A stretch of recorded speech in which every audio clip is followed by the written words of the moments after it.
This is Inspiring Minds, a podcast focused on thought-provoking conversations between VSB students and our world-class faculty. Welcome to this edition of VSB's podcast, Inspiring Minds. I'm Madeline Shiley, a senior accounting, finance, and international business major, and I'm here to interview Dr. Stephen Andriole about digital transformation and his recent article in the Sloan Management Review about the myths of digital transformation. So welcome to the podcast. Thank you. Great to be here.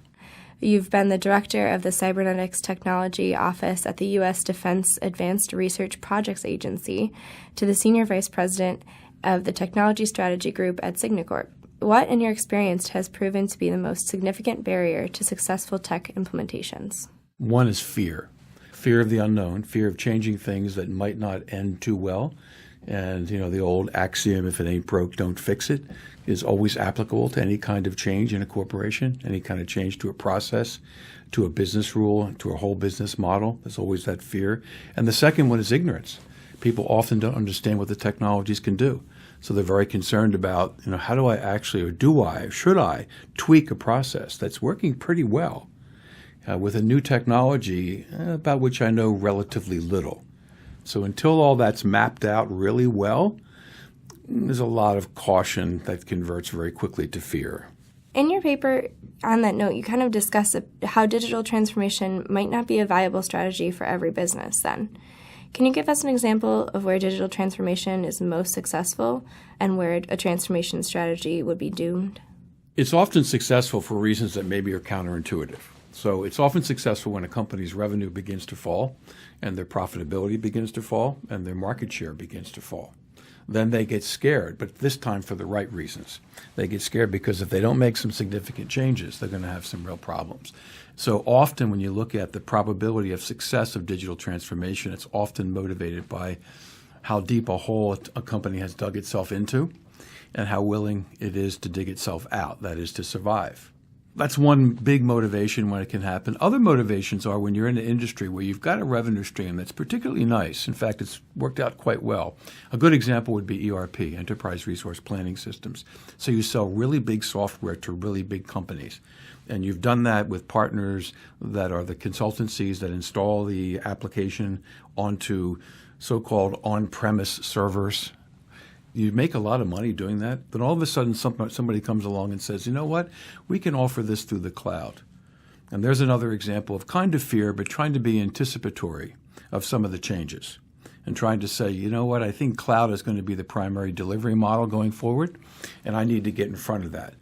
So there's another opportunity, if you will, when it can be very successful. So a company's making money and they've got the ability to adjust, and they also see a trend that they can afford to play around with and see if it's going to work. You see that exactly with Oracle, SAP, and a bunch of other vendors. So there's a couple of examples of where it can work. Number one, where it can be motivated often by we're scared to death about what's about to happen. And number two is, we're pretty much in control of this market. We have the resources. We can afford to make some changes. So let's try it. Doomed to failure when senior leadership doesn't see any of that. They're not fearful when they should be, and they don't see the macro trends that are going to affect their business, their company, their business model. They're blind to what the competition's doing. So a lot of it has to do with understanding technology trends, understanding where you are in the marketplace, and frankly, the willingness of senior management to undertake some of these changes, as scary as they might be. In the technology community, there's always excitement regarding the latest and greatest disruptive technology, such as artificial intelligence and machine learning. Where do you see these applications heading, and where do you feel that focusing on these technologies might be irrelevant to business success? Might be irrelevant. That's an interesting question. First of all, I clearly love the trajectory of some of these technologies. The two you mentioned, AI and automated reasoning, are interesting because they've been around for decades. We started many, many years ago developing what were then called and still called expert systems that worked in very tightly controlled deductive inferential domains. What that means is simply if-then. If there's a problem and I can define it, then this solution might work. And if you could do that, say you can do that in medical diagnostics, you can do that in the legal profession. If you can do that, then you can apply some of these technologies. So they're not brand new. What's new is their ability to do things in real time and their ability to deal with massive amounts of data So are they incredibly, potentially impactful and even disruptive? Absolutely. If you're a large or a medium-sized corporation and you're not investing in those two technologies, you're going to fail. It has to do with cost basis and cost structure. So if you can apply smart algorithms, smart applications in the marketplace vis-a-vis your competition, you can reduce your cost, increase your efficiency, the so-called better, faster, cheaper goal. And those two technologies you mentioned are two that clearly speak directly to better, faster, cheaper. Where would they be irrelevant? Well, there's certain inductive domains where they're not as applicable. So an automated reasoning application will not be as smart solving certain inductive problems as it would solving many deductive inferential problems. So you need to be careful about where you apply that technology. But that said, I think everyone needs to invest in these technologies without question. And by the way, one last thing about those technologies. They're going to be embedded. In other words, it's not going to be a giant expert system like Watson from IBM, for example. It's going to be a series of smart processes that are embedded into otherwise quasi-automated, even manual processes that will become more automated and more intelligent and less manual over time. And those are the experiments, if you will, the pilots, if you will, in which companies must invest. One conclusion we could draw from your answer there is then that these types of technologies are not just for Silicon Valley, Google, IBM. You can use them when you're in an insurance company or in some other form of business rather than just the high-tech industry. Oh, absolutely. I mean, you mentioned insurance, claims processing. You're absolutely right to point that out, that in fact it's across multiple vertical industries. The tech industry provides and enables the platform and the technology for applicability to multiple vertical industries, whether it's production, whether it's robotics, whether it's mundane tasks like claims processing for the insurance industry, tax preparation, lots of legal issues. The applicability of this technology is very wide. And as I said, it's been around for a long, long time, and now we're getting to the point where the technology platforms themselves, the ability to process this and to model these inferential processes, the technology itself, as well as the intersection with big data and the ability to do real time, is all coming together right now. So that's why it becomes, I would actually argue, quite urgent for companies to start playing with this technology right now. On a different note, change management can be expensive and inexact, according to your words.